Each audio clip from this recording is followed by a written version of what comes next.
Well, evidently the whistleblower's name is Voldemort, because it's a name that cannot and shall not be mentioned.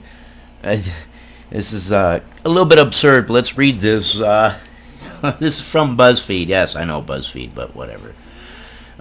Right-wing publishers have found a way to post the supposed Trump whistleblower's name to Facebook. Dun dun dun. Yeah, okay. This is just...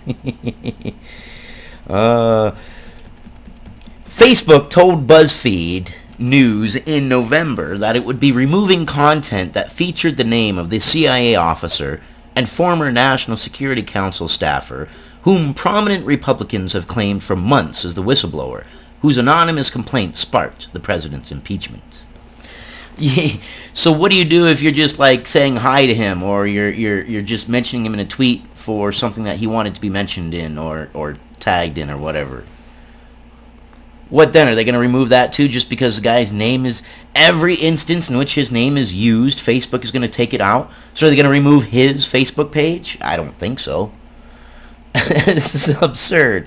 And then he doesn't have an unusual name. There's going to be other people in the world with his name on it. So what happens then? Are they going to get banned? Can they not mention anything on Facebook or Twitter?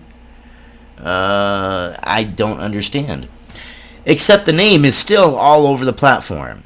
The CIA analyst's name is regularly shared to Facebook in headlines and URLs written by pro-Trump media outlets. Yeah, and Trump tweeted his name too, so Facebook already said that Trump, and Twitter both said that Trump tweeting that Trump tweeting the name wasn't a violation. So Trump can tweet the name, but you can't. It's Voldemort. That's all there is to it. The name that can't be said. Voldemort. All evil will be released should you say this name. A Facebook spokesperson reiterated on Thursday that any mention of the name of the person believed to be the whistleblower violates its coordinating harm policy, which prohibits the outing of a witness, informant, or activist. The spokesperson said that even including the name in a URL shared in a post violates the site's policies. So what do you do? I mean, if you're just trying to talk to this guy, or there's someone else who has the same name, or what do you do? I mean, what if this person's tweeting, they mention their own name in the tweet for some reason? Does their own tweet get violated? And what if my name is the same? I mean, I just, okay. And his name's already out there. Everybody already knows. At what point do you look and you say, okay, everybody already knows? I can't even mention the person's name here because this video will get flagged. So, welcome to the modern news cycle, where you can't mention names, you can't mention acts.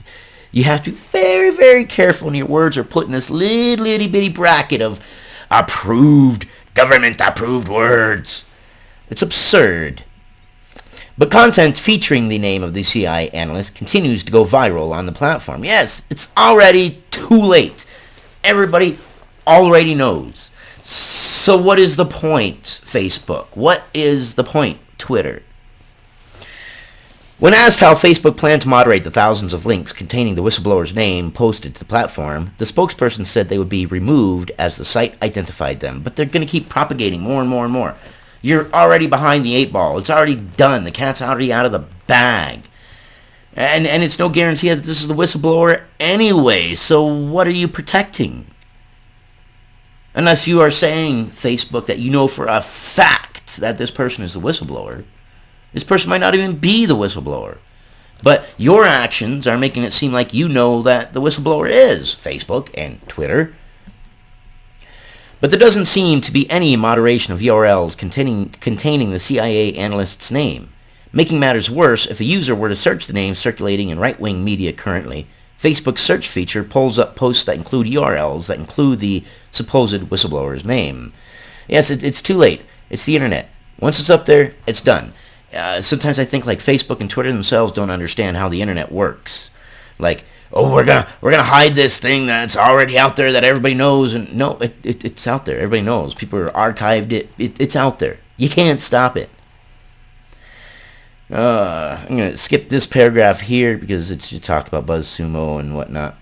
Unlike other outlets, which have not been able to verify the identity of the whistleblower and have refrained from speculating about the person's identity, right-wing news site The Washington Examiner has frequently published the name of a CIA analyst claimed by some to be the whistleblower. The outlet has a tag page for his name and has published it in 9 different articles since November. It's already out there. What are you doing, Facebook? What are you doing, Twitter? Other than limiting free speech and limiting news and limiting people's knowledge. It's out there. You can't stop it. This isn't 1980 where you can redact the name out of a news report and nobody's going to know who it is. This is the internet age. I would have thought Facebook and Twitter, of all people and corporations, would have understood that once it's on the internet, it's on the internet. You can't take it off, no matter how hard you try. Somebody somewhere has it archived, screenshotted, something, and it's gonna pop back up. And it's the Streisand effect as well. The more you say, don't say it, hide it, the more people are gonna like, well, don't say what? I want to know what it is you don't want me to say. What are you trying to hide? For those of you who don't know, Barbara Streisand had a house that a helicopter had taken a picture of. She went all over the place saying, don't take pictures of my house, don't take pictures of my house. All of a sudden, her house became very popular. You can't say, don't do this, and have people just say, okay, well, they said don't do it. No, people are going to say, well, why? And they're going to do it simply because you said don't do it. They're going to look for it simply because you're hiding it. It's the internet age. The right-wing media frenzy around the CIA analyst reached a fever pitch this week when Republican President Donald Trump retweeted a tweet Thursday containing the name Voldemort. It must be Voldemort, the name that cannot be mentioned. Voldemort! Voldemort! Voldemort! Nothing. The tweet was posted by the Trump War Room in a verified account run by Trump's campaign team that has over 440,000 followers. Trump retweeted 5 of the Trump War Room's tweets in a row Thursday night, most likely in an attempt to cross-promote his campaign account. BuzzFeed News has reached out to Trump's campaign for comment. So Trump can tweet it, but nobody else can. Why is that okay?